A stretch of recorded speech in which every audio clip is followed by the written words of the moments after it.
So you want to own a Roman gladiator school. Picture the roar of 50,000 voices, a champion raising his sword to the crowd, and gold pouring into your hands as his owner. Here is the number that ruins that picture. A single well-trained gladiator could cost as much as a small villa to acquire and train, and one afternoon in the arena could turn that entire investment into a corpse.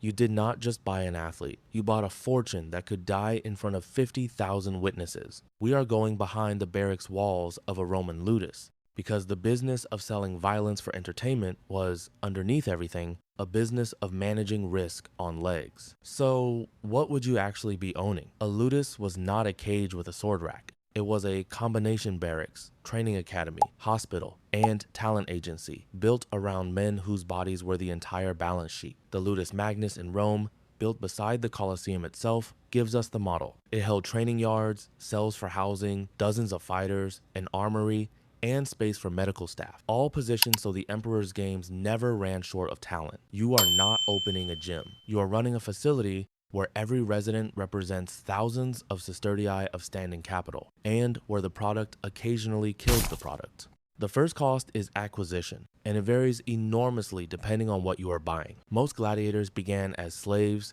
condemned criminals, or prisoners of war, purchased cheaply because their lives were considered expendable. But a few were free men who volunteered, drawn by fame and prize money, and a proven fighter with a winning record commanded a serious price. Convert the cost of a skilled, battle-tested gladiator into ordinary laborers' wages, and you are looking at years of income concentrated into a single body that might die in his next match. This is the strangest asset class in the ancient economy. You are buying a man, ensuring nothing, and hoping his skill outlasts his risk. Then comes training, and this is where your money actually works. A doctore, a specialist trainer, often a retired gladiator himself, teaches footwork, weapon handling, and the discipline that keeps a fighter alive past his first bout. Feeding a gladiator was its own considerable expense. Their diet was heavy in barley and legumes, designed to build a protective layer of fat over muscle that could absorb cuts without immediately becoming fatal, which meant your fighters ate well by the standards of the poor, because a starved gladiator was a wasted investment. Add medical staff, since arena wounds needed real treatment to preserve an asset worth protecting, and you are running something closer to a professional sports franchise with a mortality rate. Housing and security round out the fixed costs. These men were dangerous, desperate, and often held against their will, so barracks were built like small prisons, with guards to prevent escape and to prevent violence among the residents themselves. Rome had not forgotten what happened when that containment failed.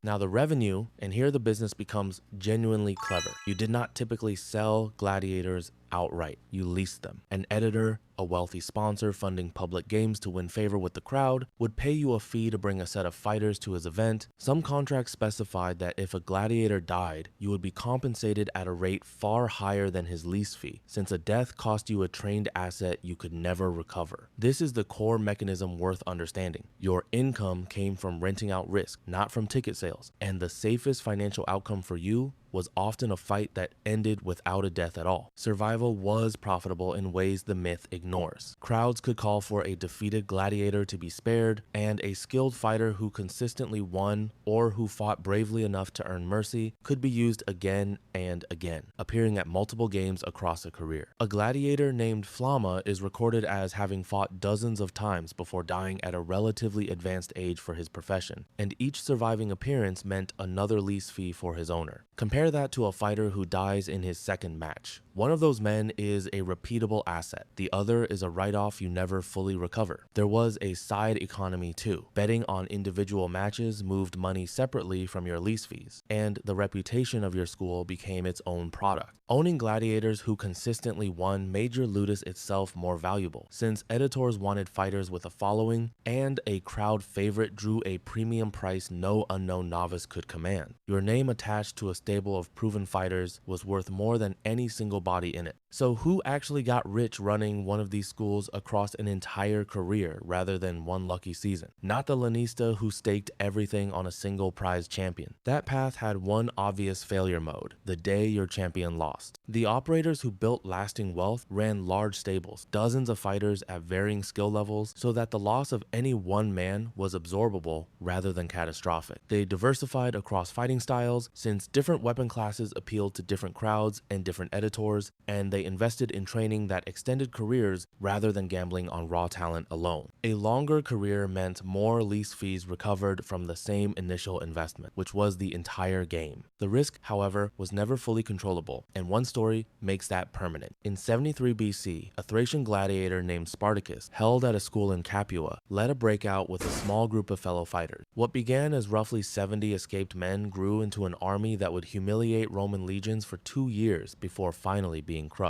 The school that lost Spartacus did not just lose one asset. It became the origin point of the largest slave revolt in Roman history, a catastrophic failure of the containment costs every lanista was supposed to be paying for. No insurance existed for that outcome. The barracks, walls, the guards, the entire security apparatus of the business existed precisely because everyone in this trade understood, at some level, exactly what they were sitting on: run the good year. And a well-managed school of proven survivors, leasing regularly to wealthy editors, could produce a steady, substantial income built on reputation and repeatable fighters, rather than any single spectacular win. Run the bad year, a starfighter killed in his prime, an outbreak of disease through the cramped barracks, or worse, a breakdown in the very control that kept dozens of armed, desperate men from simply walking out, and the entire enterprise could collapse or become something historians write about for 2,000 years for entirely the wrong reasons. Could you get rich owning a Roman gladiator school? Yes, if you understood that your real product was managed risk across many bodies, not the glory of any single champion. Bet everything on one fighter's sword arm, and you are one bad afternoon away from ruin. Build a deep and disciplined stable. Keep your best men alive and fighting for years, and control absolutely everything inside those walls, and the business could make you genuinely wealthy. The swords in the arena were never the business. The careful, cold arithmetic of which men were worth keeping alive was.